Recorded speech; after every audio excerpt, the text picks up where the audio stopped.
ایک national level پہ ایک پروٹیسٹ ہے میرا، وہ میں لانچ کرنا چاہ رہا ہوں۔ پاکستانی فوج کے میجر شہید ہوئے، میجر عدیل زمان، آپ کا تعلق کے پی سے تھا۔ یہاں پر آرمی چیف پاکستان کے فیلڈ مارشل جنرل سید آصف منیر، وفاقی وزیر داخلہ، یہ سب لوگ گئے جنازے کے اندر۔ اور بڑے افسوس کی بات ہے کہ کے پی کے جو سی ایم ہے، ویسے تو وہ پورے پاکستان میں پھر رہے ہیں، ان کا رائٹ ہے، پھرنا چاہیے ان کو، بھیا آپ کا ملک ہے، لیکن ایک شہید کا جنازہ اٹھا، آپ کے صوبے سے ان کا تعلق ہے، اور آپ نے اس جنازے میں آپ گئے ہی نہیں۔ مطلب یار عجیب، میں تو الفاظ نہیں میرے پاس بیان کرنے کے لیے، یہ کون سی سیاست ہے، یہ کون سی عوام کو آپ بتانے کی کوشش کر رہے ہیں کہ ہم اسٹیبلشمنٹ سے، اسٹیبلشمنٹ سے آپ لڑائی لڑیں۔ یہ جو شہداء ہیں یہ سیاسی نہیں ہے، اسٹیبلشمنٹ کے ساتھ آپ کی سیاسی لڑائی ہو سکتی ہے، کیونکہ اسٹیبلشمنٹ اس ملک کی ایک سیاسی حقیقت ہے۔ آج جب 2025 ختم ہو کے 2026 چل رہا ہے،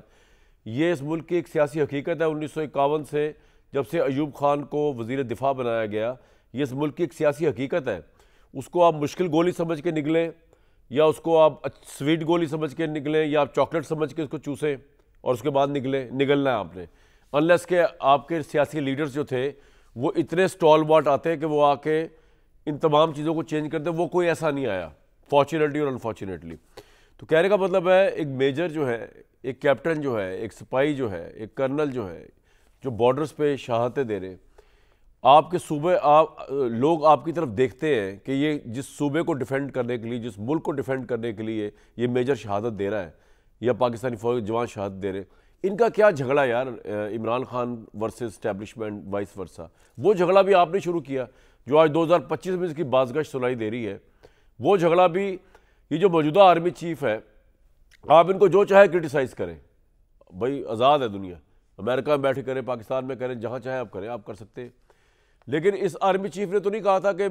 آپ بیل مجھے مار، اس آرمی چیف نے نہیں کہا تھا عمران خان کو کہ میرے خلاف لانگ مارچ کرو، اس آرمی چیف نے نہیں کہا تھا کہ میں اپوائنٹ بھی نہیں ہوا تو کہہ دو کہ 4 نمبر آرمی چیف آ رہا ہے، 2 نمبر آرمی چیف، یہ تو نہیں، یہ سب تو آپ نے خود کیا۔ تو وہ جنگ کو یہ شہداء کے ساتھ سے تو الگ رکھے۔ آپ صوبے کے وزیر اعلیٰ ہیں سہیل افریدی صاحب، آپ نے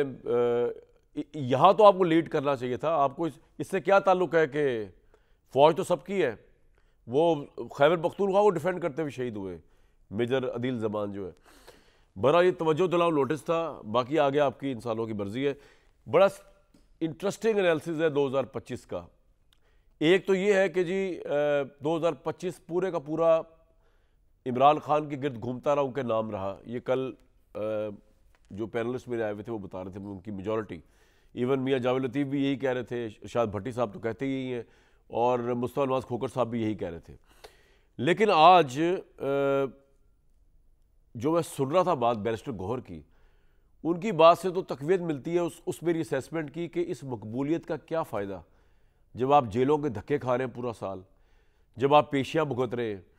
جب عوام آپ کے ساتھ نہیں ہے، وہ پریشر بلڈ کرنے میں کہ عدالتیں آپ کو ریلیف دے، حکومت آپ کو ریلیف دے،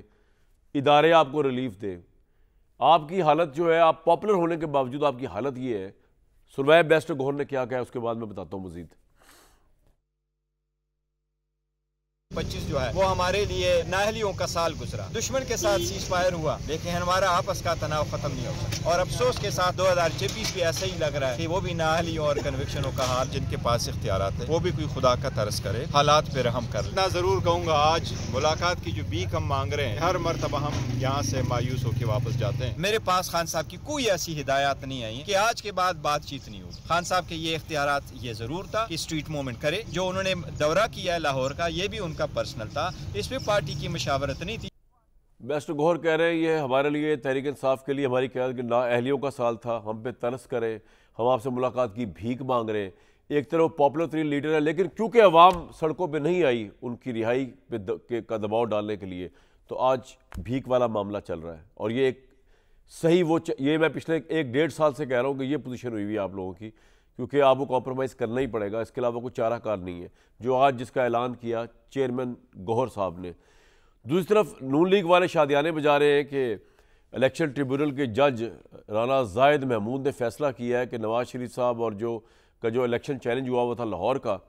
اس میں یاسمین راشد جنہوں نے 1,15,043 ووٹ لیے تھے، اور نواز شریف صاحب نے 1,71,024 ووٹ لیے تھے. اس کو جو چیلنج کیا تھا یاسمین راشد صاحبہ نے, وہ فیصلہ نواز شریف صاحب کے حق میں آ گیا اور الیکشن ٹریبیونل کے تحت یہ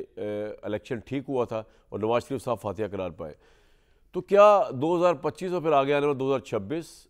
پاکستان کی ایک پاپولر جماعت کے لیے بدستور نااہلیوں کا بھیک, ملاقاتوں کی بھیک اور ان کا سال رہے گا؟ اور یہ نون لیگ کی حکومت کے لیے اسی طرح جس طرح عدالتی فیصلے آ رہے ہیں ان کے حق میں, یا جس طرح عمران خان